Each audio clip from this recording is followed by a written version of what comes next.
Hello, everybody. This is Reverend Dr. Honorable Stewart. You forgot the father Swerdlow. again. Oh, thank you for reminding me. And this is the Expansions News Podcast for the middle of November 2017. And this is Janet Diane Morris Swerdlow. Oh, you don't have any titles? I'm so sorry. What? I'm looking for the adult that should be sitting in this You're chair not going to next find me. it. It? You're an it? And a little child shall lead them. Because we know you have fine. And that's why I refused to grow up. You told me I was 7, but I thought I was 12, or vice versa. No, you can be both. I can't? Oh, okay. No, you so can still, be both. That doesn't mean that's a positive no, thing. but that means I'm still not through puberty. I know. Which means I'm going to be difficult soon. Which means people should, have pity on me. On you? Yes. What about me? Because I have to live with Excuse this. me, have you read the comments on YouTube? Hello?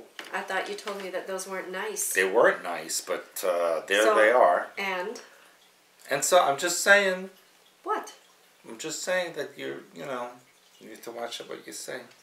Anyway, back to me. Shall I start my stories? It's up to you. Do you have anything to say? No. Good.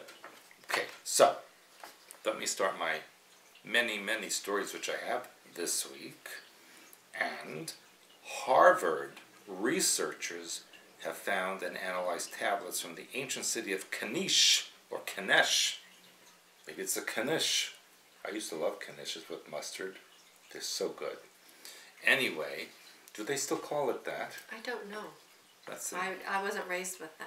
Of course you weren't. What were you raised with? Like logging and Bigfoot in the Northwest? I'm asking. Anyway, these are 12,000 cuneiform trade records of business transactions, accounts, seals and contracts, blah, blah, blah, from the Anatolian Plateau from 2000 BC. And they have identified from these tablets 15 cities which they've already found and 11 which they have not found.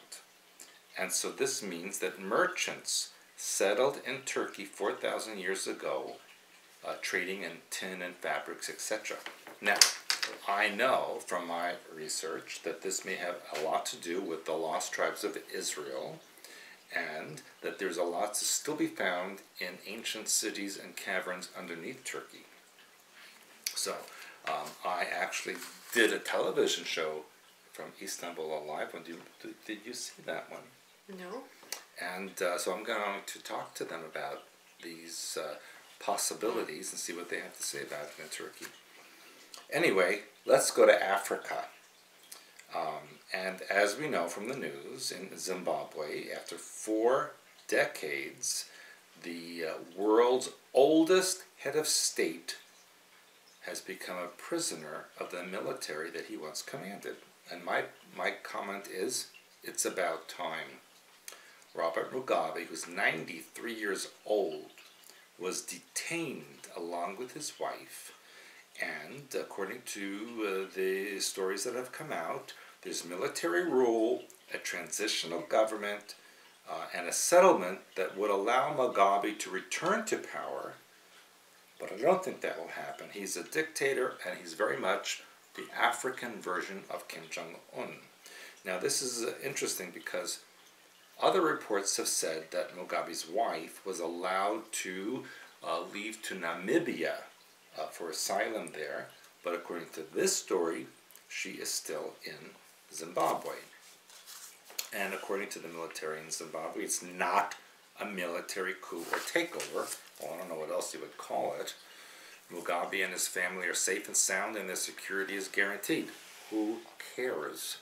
And according to the general who is in charge of this, General Moyo, we are only targeting criminals around him who are committing crimes that are causing social and economic suffering. Well, he has created these crimes and economic suffering, not the people around him. He, Mugabe, has done this. And rumors are spreading that a number of the cabinet ministers have been arrested. The finance minister was taken from his home by soldiers. and so on. Mugabe's wife is his partner in crime. She was supposed to succeed him when he passed on. Very likely that the Chinese, Russians, or Israelis have set this up because it's in their best interest to remove him from his rule.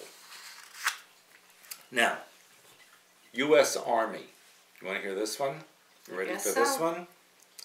People with a history of self-mutilation, bipolar disorder, depression, and drug and alcohol abuse can now join the Army.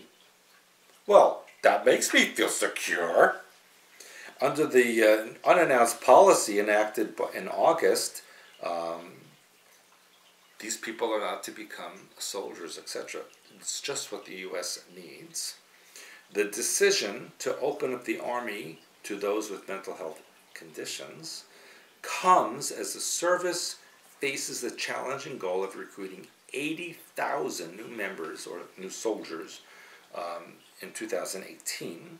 Last year, they recruited 69,000 and accepted recruits who fared poorly on aptitude tests, and increased the number of waivers granted from marijuana use, and offered hundreds of millions of dollars in bonuses. So what do we have in the United States? Excuse me, you know I'm not politically correct. We have an army of idiots and druggies, and it's no wonder that Russia is being so bold, because look what they're up against. Seriously. According to the Army, the decision was primarily due to the increased availability of medical records and other data, which is now more readily available. These records allow Army officials to better document applicant medical histories. So, in other words, let me translate. They can now create a cover story when these people go berserk and shoot and kill each other. Now they have a cover story of why it happened. And according to Elspeth Ritchie, a psychiatrist who's retired from the Army, she says that people with a history of mental health problems are more likely to have those issues resurface than those who don't. That's brilliant. She must have had a PhD in that one. She said it's a red flag. The question is, how much of a red flag? Listen, if I had my own country, which I hope that I do one day, actually my own galaxy, I would not have people who self-mutilate and are bipolar. That's not smart. And she goes on to say, this Miss Ritchie, while bipolar disorder can be kept under control with medication, self-mutilation, where people slashing their skin with sharp instruments, may signal deeper mental health issues. Oh, you think? Oh, who came up with that brilliant idea? And according to the Diagnostic and Statistical Manual of Mental Health Disorders, I know that existed, it said if self-mutilation occurs in the military, it could be disrupted for a unit. Oh, you think? Oh, let me watch you slash yourself. That won't disrupt my thought processes. A soldier, listen to this. A soldier slashing his or her own skin could result in blood on the floor. Well, who would have thought of that? Well, I would never imagine. The assumption of a suicide attempt and the potential need for medical evacuation from a war zone or other austere. This is brilliant thinking, people. I really feel secure with the U.S. Army protecting me now in an emergency. Do you feel secure? No answer. No problem. Let's move to Egypt, another brilliant place. Listen to what they did. This is brilliant. Egyptian pop diva Shirina Abdel Wahab has been referred to a trial for suggesting at a concert that drinking from the Nile River could lead to illness.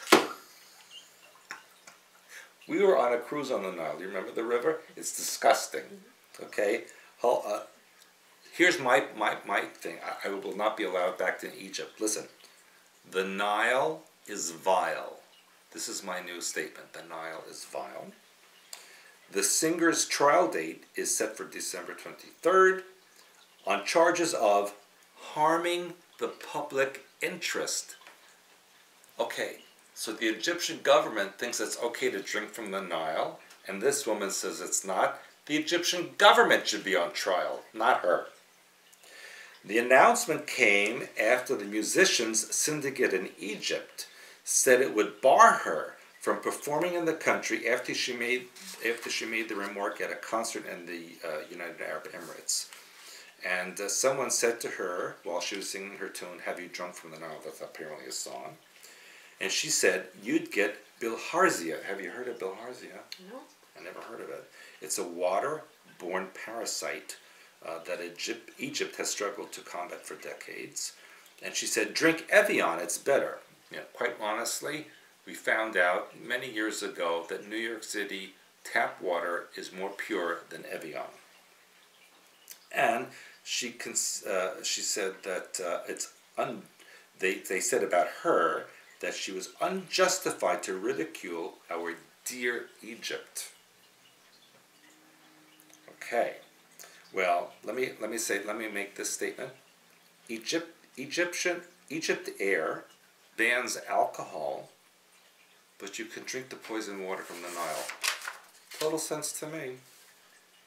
Let's go back to the United States. There was a loud boom that was heard across North Alabama. That's just probably they're banging their head against the wall.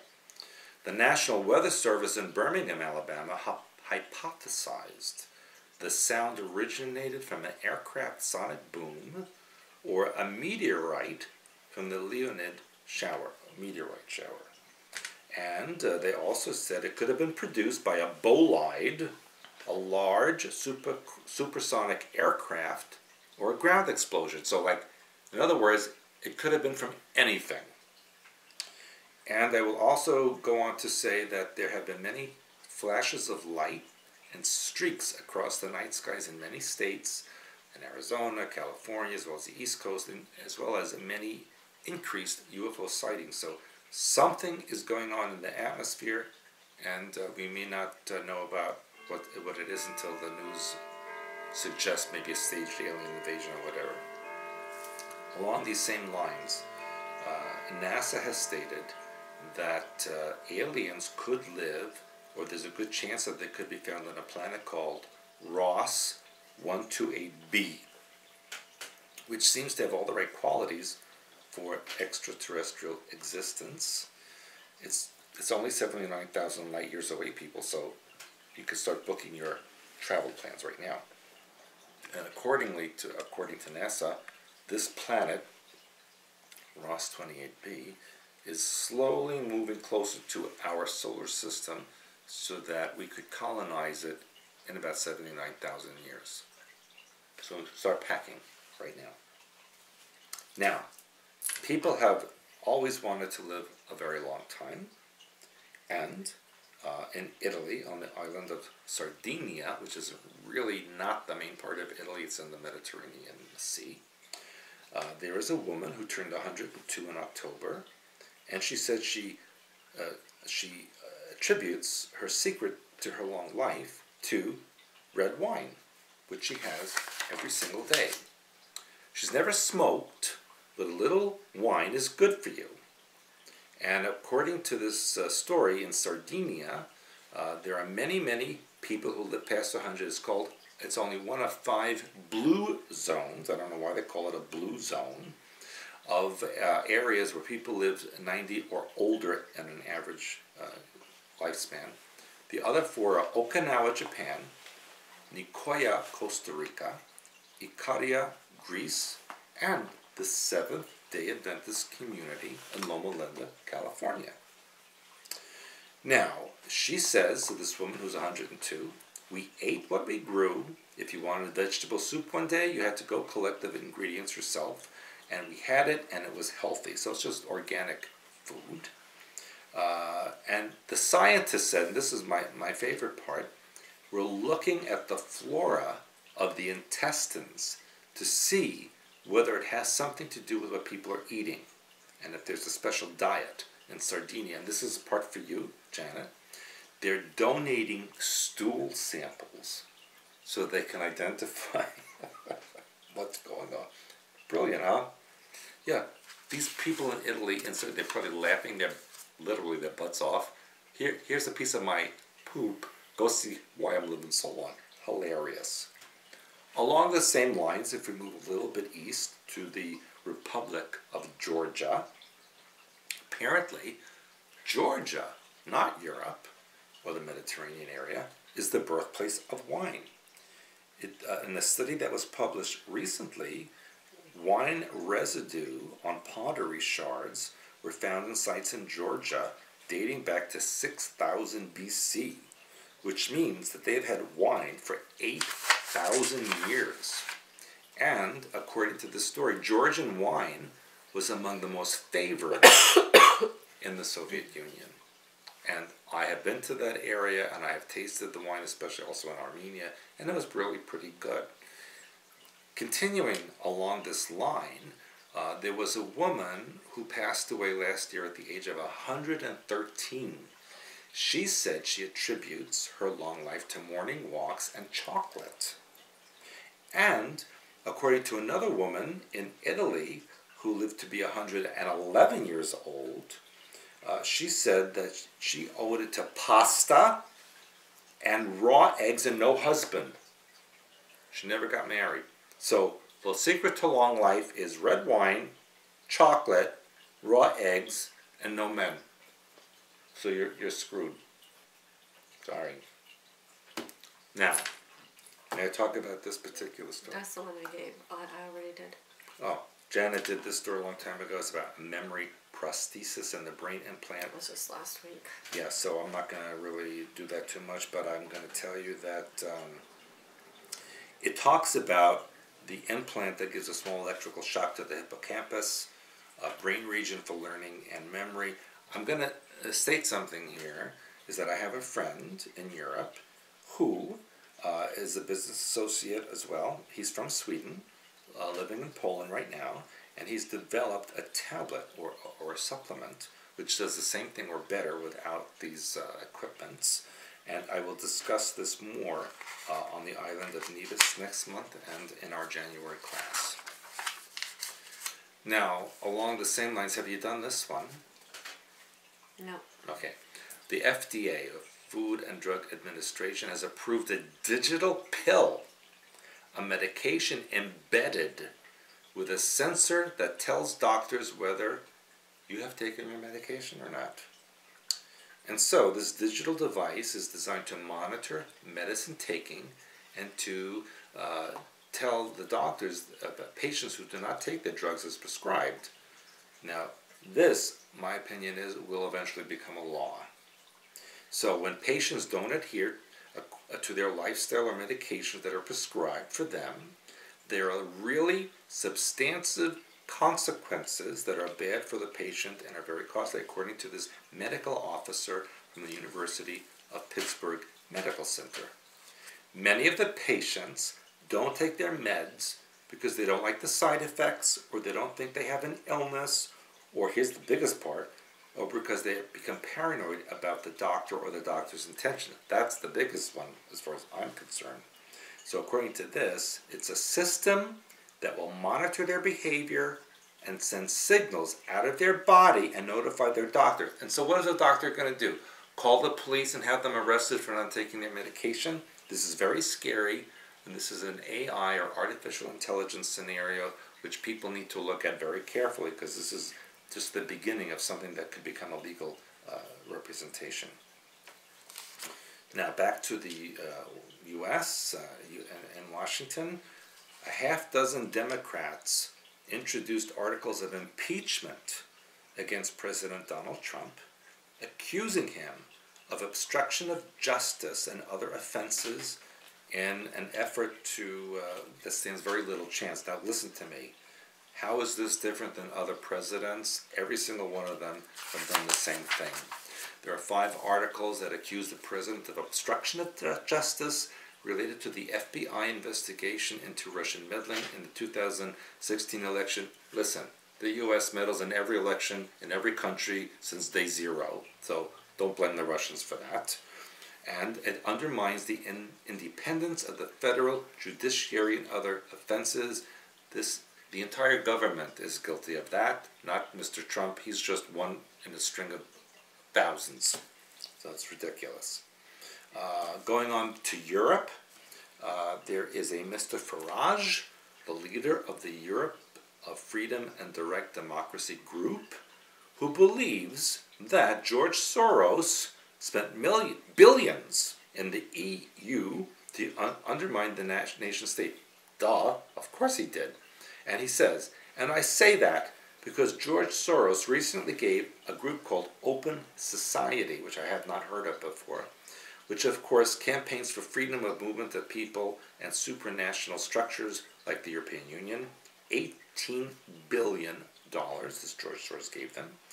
And his influence here and in Brussels is truly extraordinary.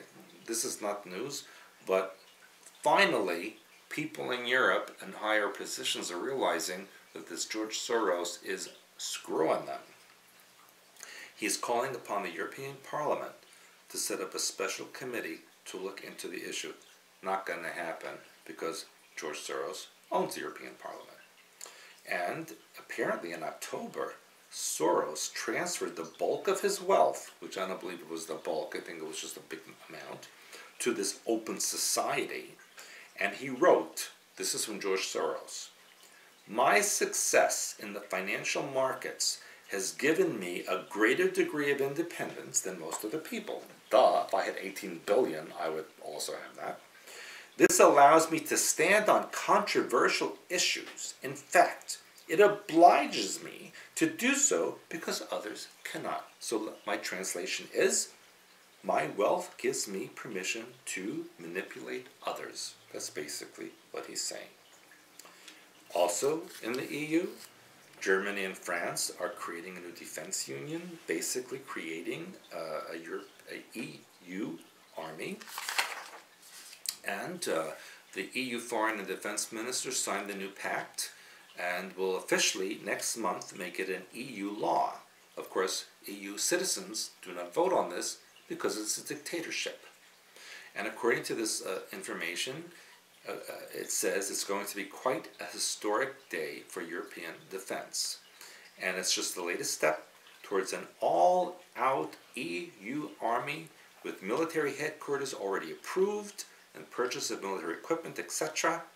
It says that here are the countries that have not gone along with it. Denmark has opted out of all EU defense policies. Only Austria, Poland, Ireland, and Malta have yet to decide on the pact. I can tell you that Poland will not go along with this. And besides all of this, the EU will fall apart before it ever happens, so it's not even an issue. Let's go now to East Asia. Last year, archaeologists reported the discovery of a skull bone thought to be from the Buddha inside a stone chest in a crypt beneath a Buddhist temple in Nanjing, China.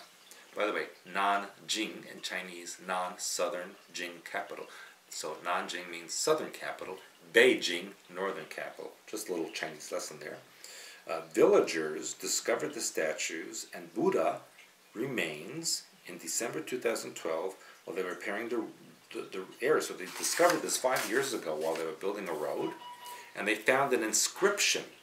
And the inscription states, "The monks Yujiang and Ximing of the Lotus School, who belong to the Manjusri Temple of the Longxing Monastery in Jingzhou Prefecture, gathered more than 2,000 pieces of sarira, which means the cremated remains of Buddha, as well as the Buddha's teeth and bones, and buried them in the Manjusri Hall of this temple on June 22nd, 1013.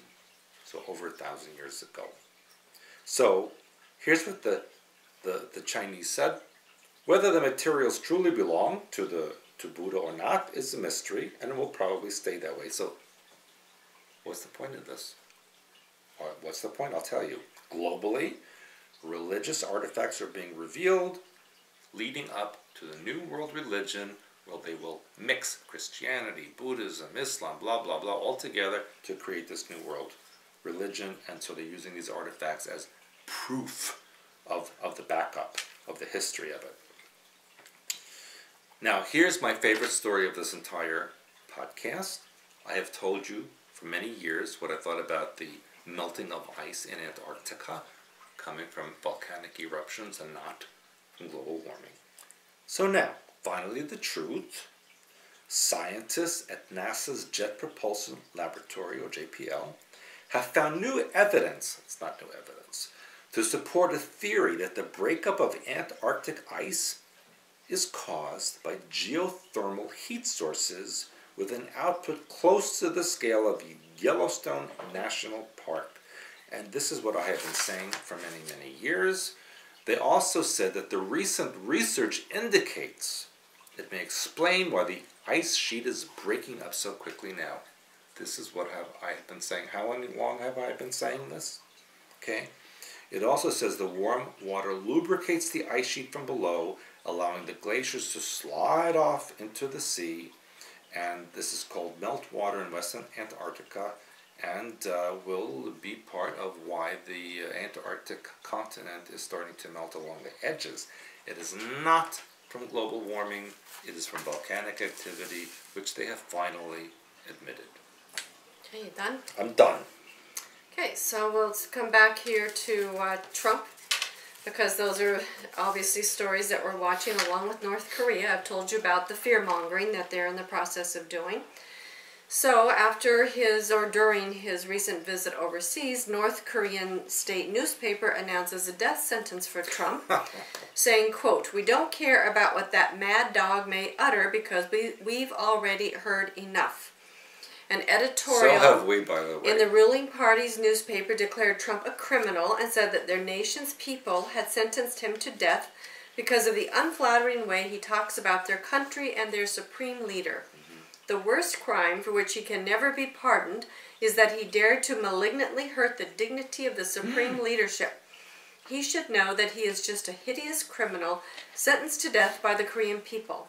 The scathing article was in response to comments Trump made during his recent visit to South Korea, where he condemned the North's cruel dictatorship in a speech to South Korea's National Assembly. He also called the nation a hell that no person deserves, a military cult fueled by a deranged belief in the leader's destiny to rule as parent protector over a conquered Korean peninsula and an enslaved Korean people. I think that he was seeing his own mind pattern there. He also said that North Korea is a hell that no person deserves, and warns that the weapons you are acquiring are not making you safer. They are putting your regime in grave danger. Every step you take down this dark path increases the peril you face. Trump said this. Yes. Do not underestimate us and do not try us.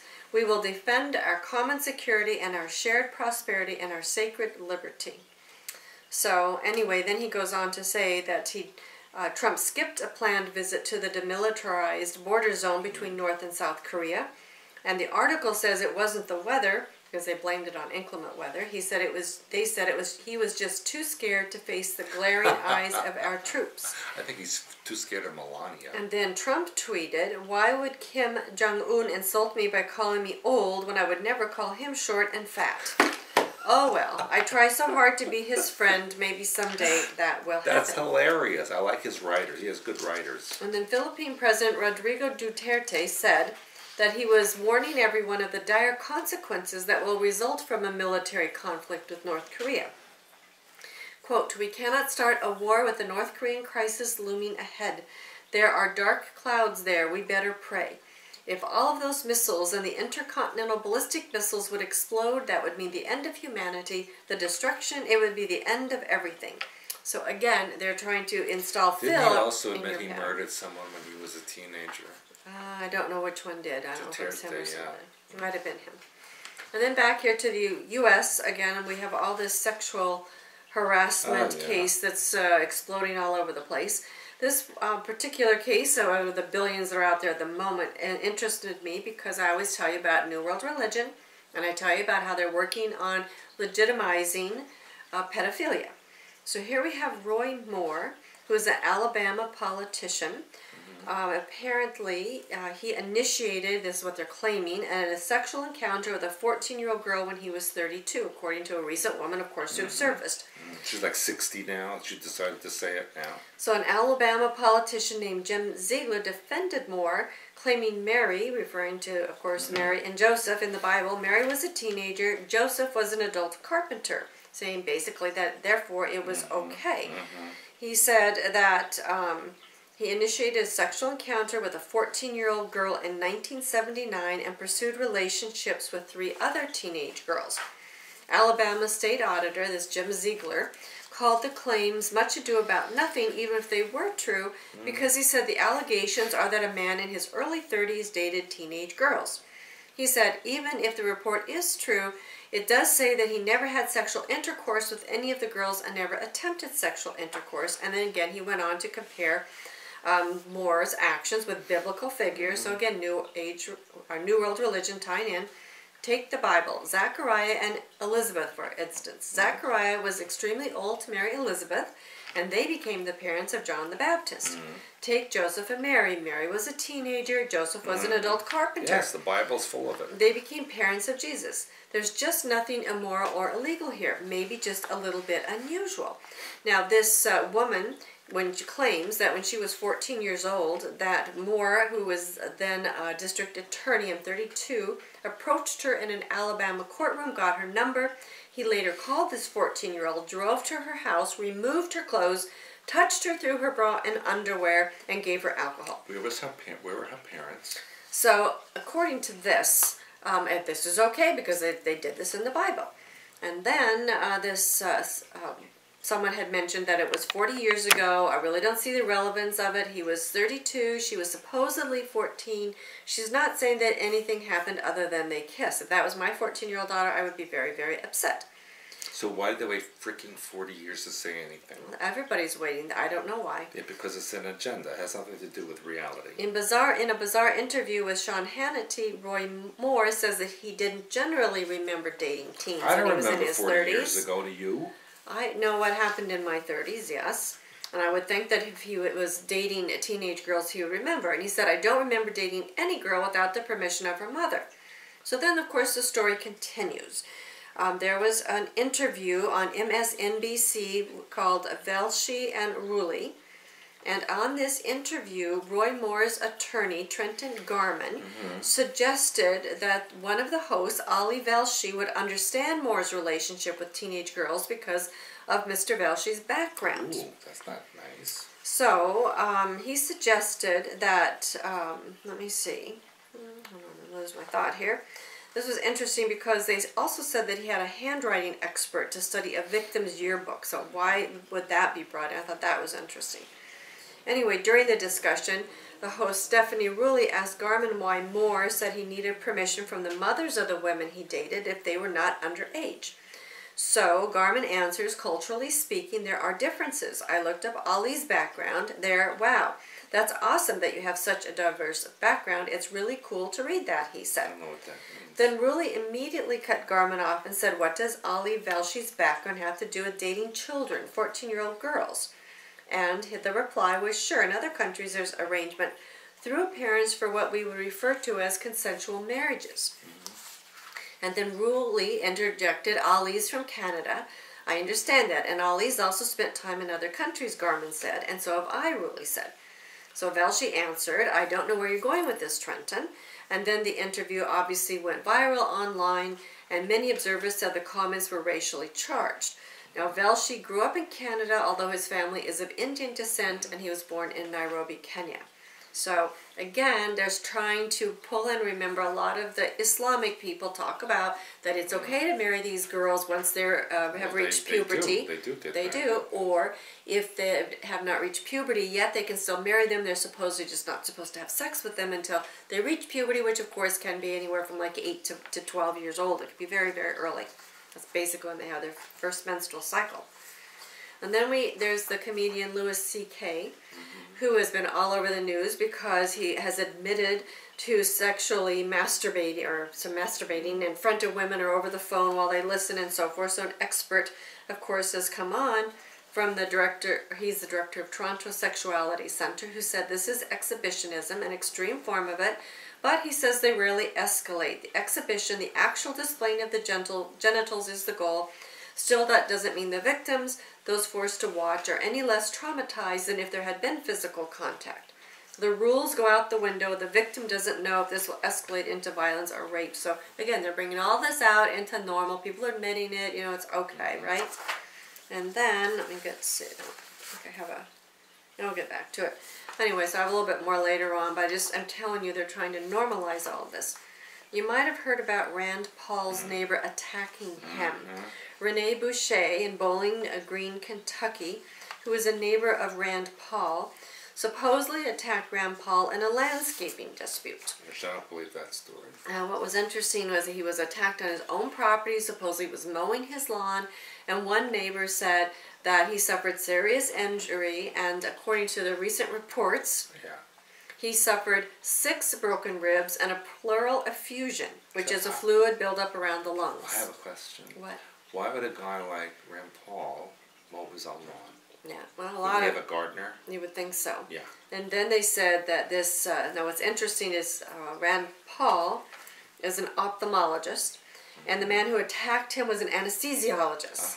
The two have been neighbors for 17 years. So need to take some, medication. It doesn't make any sense, but according to what the reports are saying, that state and federal authorities would be involved, but they don't exactly say why. But, the story kind of got dropped recently. Well, I looked it up, and they just said that the reason it was dropped is because they're in the process of pulling in these investigators, and they can't say certain things. I'll translate. We have to come up with a good cover story. I don't know. It's all very odd to me. And this was also interesting because Roy, which means raw, we talked about Roy Moore. Now we have Roy Halladay. It's king. I mean king. What did I say? You said raw, which is French. King.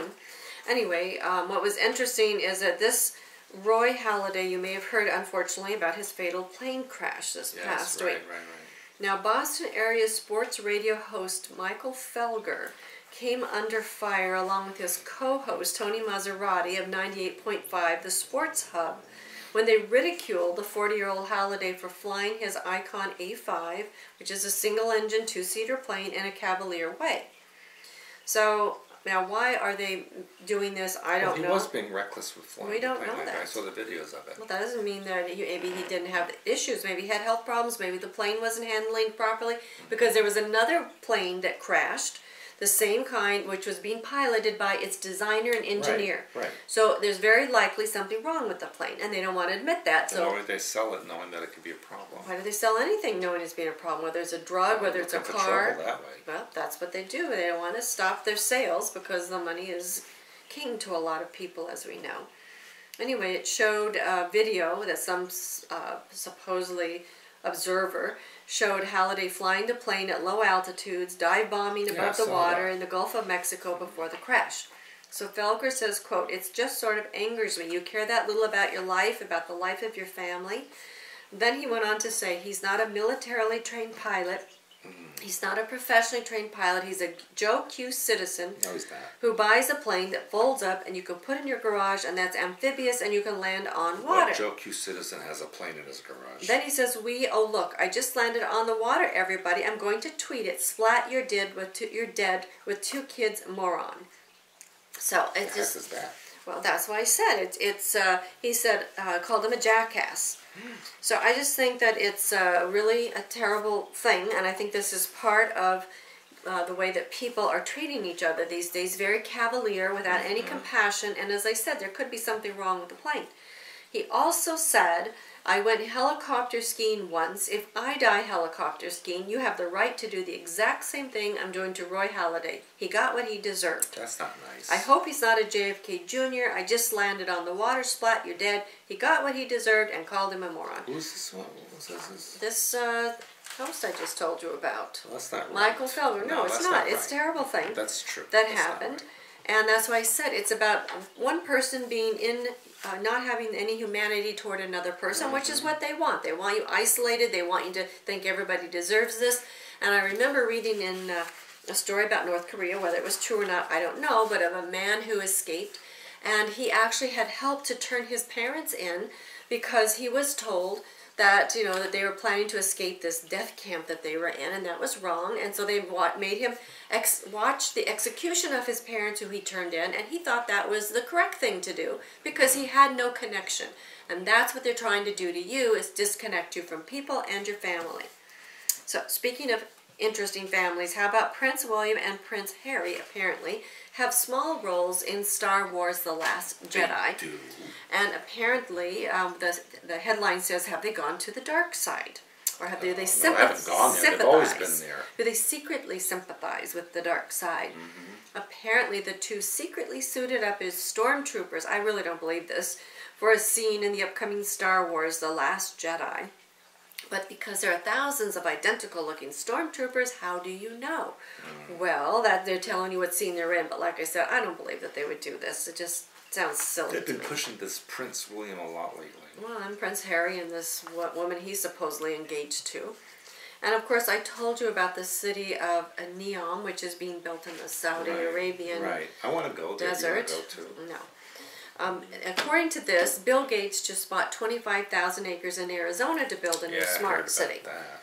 He committed $80 million through one of his investment firms, Belmont Partners, to build a smart city in Arizona. Okay, smart and Arizona, oxymorons. The community will be known as Belmont. It will feature 80,000 residences, giving Baal, the goddess, there the you god go. Baal. Except it's B-E-L, Bel. Right. Is that similar, do you think?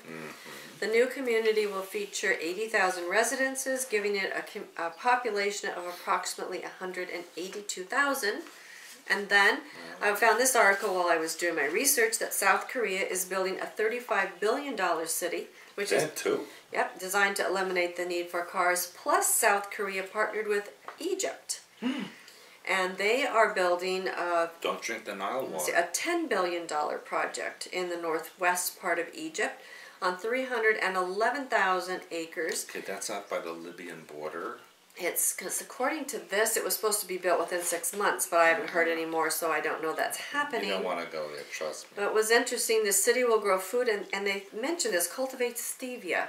Now, this is a herb from South America that you use to help sweeten things. That can't grow in the desert. So I don't know what it is, but it's supposed to be an integrated agricultural city. So they're talking about all these new cities that are being built. This will lure you away from wherever it is you are now, and you know they're not going to force anybody to move. People will move on their own. In Oklahoma, speaking of New World religion and weird sexual activity, an Oklahoma woman married her mother and then pleaded guilty to incest. And get this name, Misty Velvet Dawn. Oh, that's like Span. a real, That's her. It's her real name. That's her real name. Yep. She married her mother, who was 44 years old. And Missy's 26. Apparently, the mother gave her up for adoption. Yeah. And the mother lost custody of Misty and two other Sounds like children. a real high-class family. So the kids were adopted by their grandmother and didn't have any contact with the mother. But then the women reconnected in 2014. They hit it off, so they decided to marry each other. Oh my goodness. And the mother told the daughter it was not illegal. They should be executed, both of them. So they got tried for incest. But listen to this. In 2008, Patricia Spann married her biological son. This was before the daughter. But this was annulled after 18 months, apparently. So here's the solution to people being alone. Just give birth to your own spouse. well, there you go. Perfect. And then, and you might have read this one because this is kind of a popular one. This is a man named Joshua Sutcliffe, who's a math teacher in the UK. Oh, yuck. Who Okay, accidentally called a trans boy a girl by mistake. Oh, my. And now he's up for investigation. Terrible. So the interesting Smack thing him about this, I think, is I'm sure there are underlying stories, which usually there are anyway. This man who is a pastor, he's not only a math teacher, he's a pastor at an evangelical church in Oxford, said that several years ago he started a voluntary Bible club during lunchtimes that have been well attended. Apparently when a student asked about marriage, he told them that in the Bible it said it was between a man and a woman. So then Which is true. they were complaining about that answer, saying that he was homophobic. Then he said that he did not feel he should be made to use the pronouns he and him, and that to force him to do so was a breach of his human rights. So I think that's about time. Stop it, people. Somebody stood up and said, I don't want to use that my human rights are being violated. So my human rights are being violated listening to this crap. I think he's correct. His human rights are being violated. If you don't want to call somebody an it or a she or a they or whatever, hey, and you want to call if you have them, certain things between your legs, you're a he or a she, period. But we did say a few people don't. But if most of you do, that's what you should be called. 99.9% do. According to Andrea Williams, chief executive of the Christian Legal Center, which is supporting Mr. Sutcliffe, this person, I don't know if Andrea is a boy or a girl, sometimes you can't tell by the name. This is one of a large number of cases we are encountering where teachers are finding themselves silenced or punished if they refuse to fall in line with the current transgender fad. So let's see what happens with this one. Well, wait till I become emperor. And then here's a white man who was born white that says he's transracial because he identifies as a Filipino. So the fact that even this makes the news to me is crazy. Oh my God! Did you see a picture of him? He's like whiter than me. Yeah, he's white. He was named Adam, but now he goes by the name of Jadu, J-A-D-U, Jadu. Of course he does. He says, whenever I'm around the music, around the food, I feel like I'm in my own skin.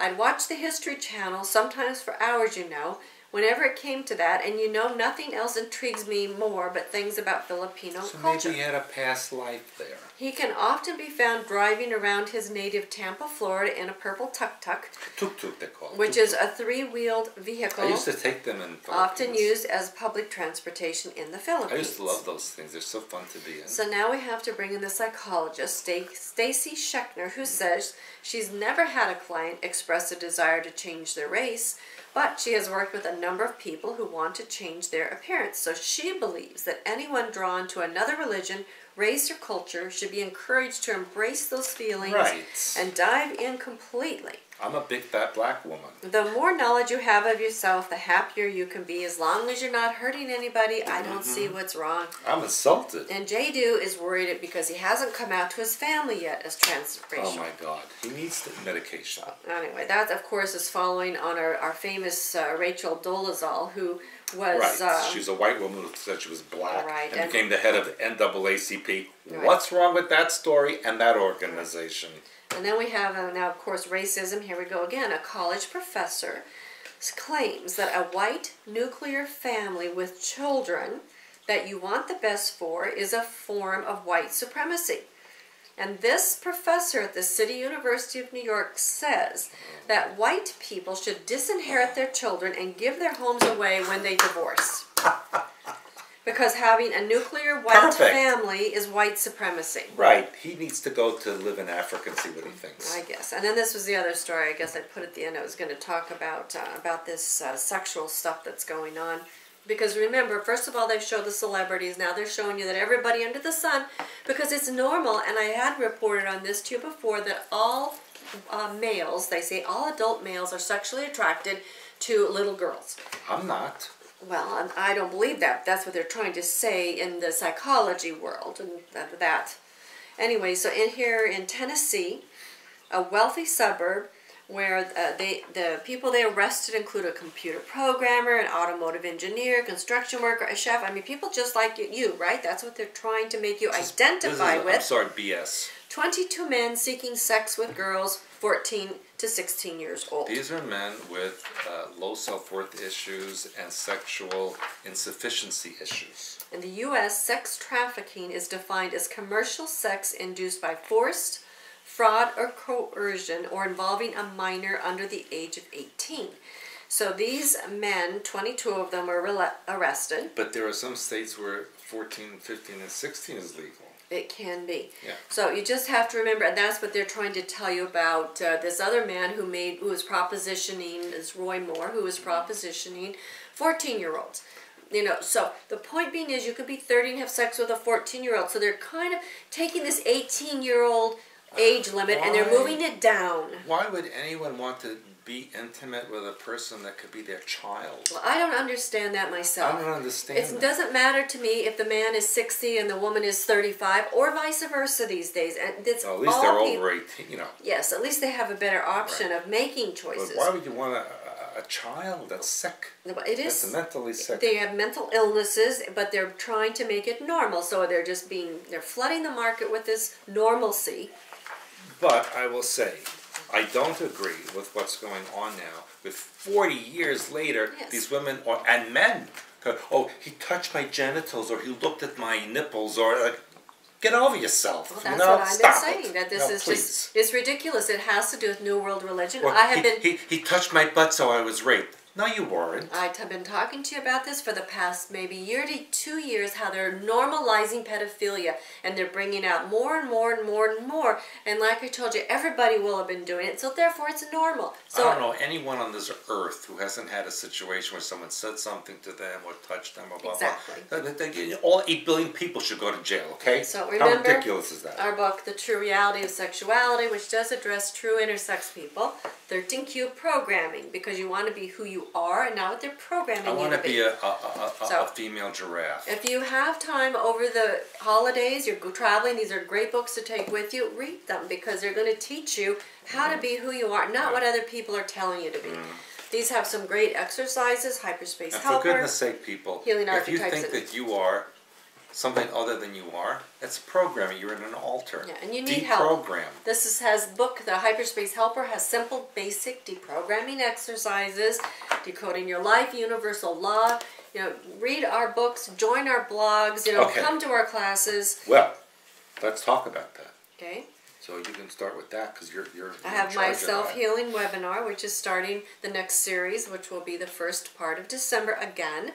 It's an ongoing group based night will that be? on What night decoding is your that lab. on? It's Tuesday On nights. Tuesday evenings. And if you haven't read this book, you need to do this. This is a very essential information for your library. And we have the self-healing webinars. If you're a member, a lot of them are free on our site. Less than $1 a day, you can be a member of our site. And speaking of the site, there's a lot of new members and even older members, and they're asking questions about things that I've written about for years and decades. Please, people, before you write your questions, before you do your comments, do some research. Read the books. And we have people making comments on YouTube. You really don't know what you're talking about. No, I'm really sorry. not. And you know what? Inappropriate things. So you need to do the research, and don't just start saying, oh, you don't know what you're talking about. You don't know what you're talking about, because if you know our work, then you'll know that we know what we're talking about. So next month, in December, we will be on the island of Nevis, and we will be doing how many lectures? 2 lectures. One is the true history of the Templars, and one is on the Kuiper Belt and how it connects with Nevis Island. So it's very fascinating information. Quite fascinating.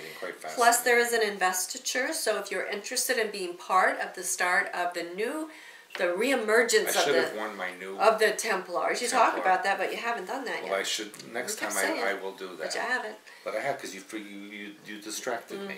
That's it. So anyway, it's going to be a fascinating program, and we have only 1 or 2 more days the hotel was holding. Yeah. Now, January class, it's going to be quite amazing. We're going to have the doctor, chiropractor from Australia, now lives in the United States, who developed a LifeWave table, which I used, and actually quite phenomenal. I encourage you. And we will have a special guest. Should I name the guest? No, not without his permission. Not without, but I will tell you, it's an amazing guest. Yes. I will only give you a clue. Has to do with the Montauk Project. Yeah. So, anyway, and he's coming for the entire week. So that's going to be, and we already have people coming from all over the world. And then also in January, I will be starting a live, what do you call it? A live stream with Alfred Weber and Magnus Olsson, who is the director of MindTech, which deals with the targeted individuals, etc. We will have amazing guests about programming and deprogramming. Do we have a date for that yet? It starts January 14th. I will give you details as it comes up. The program will be called Matrix Deactivated. Is there a charge for this, or do we know yet? I believe it's free.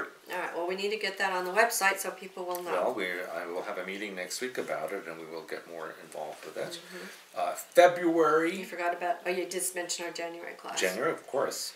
February, I will be filming a movie in New York. At a studio owned by my son.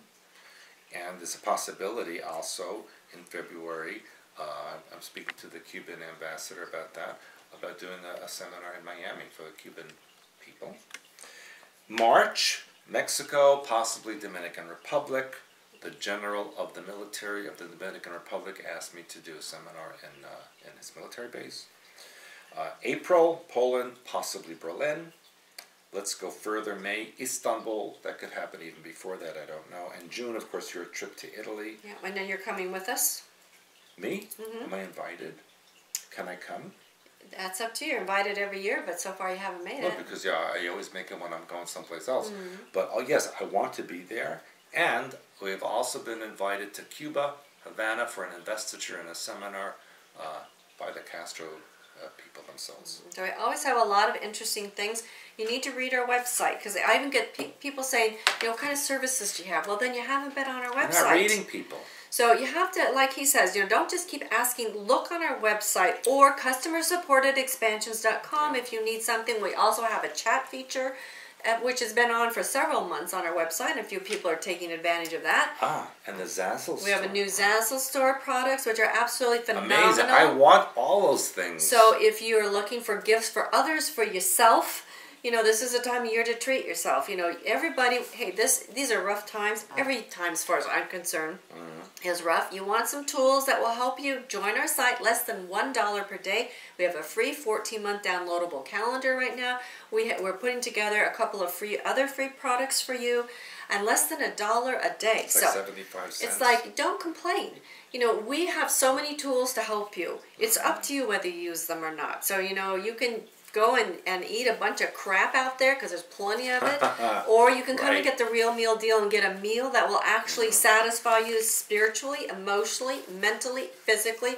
We have it for you if it works with you. Yes, and to the American viewers, we do wish you a happy Thanksgiving, even though it's about the murder of the native people.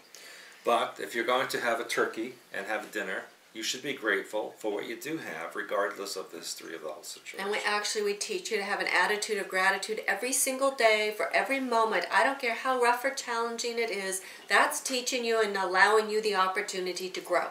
So instead of blaming other people, take self-responsibility, and you're going to find out that you will grow, and you will be amazed at what you find out about yourself, your life, the world, and the entire universes that exist. And not crap that's out there on the internet. Correct. Very well said. Thank you. And so that's it for now, and we'll see you next week. Goodbye. Bye for now.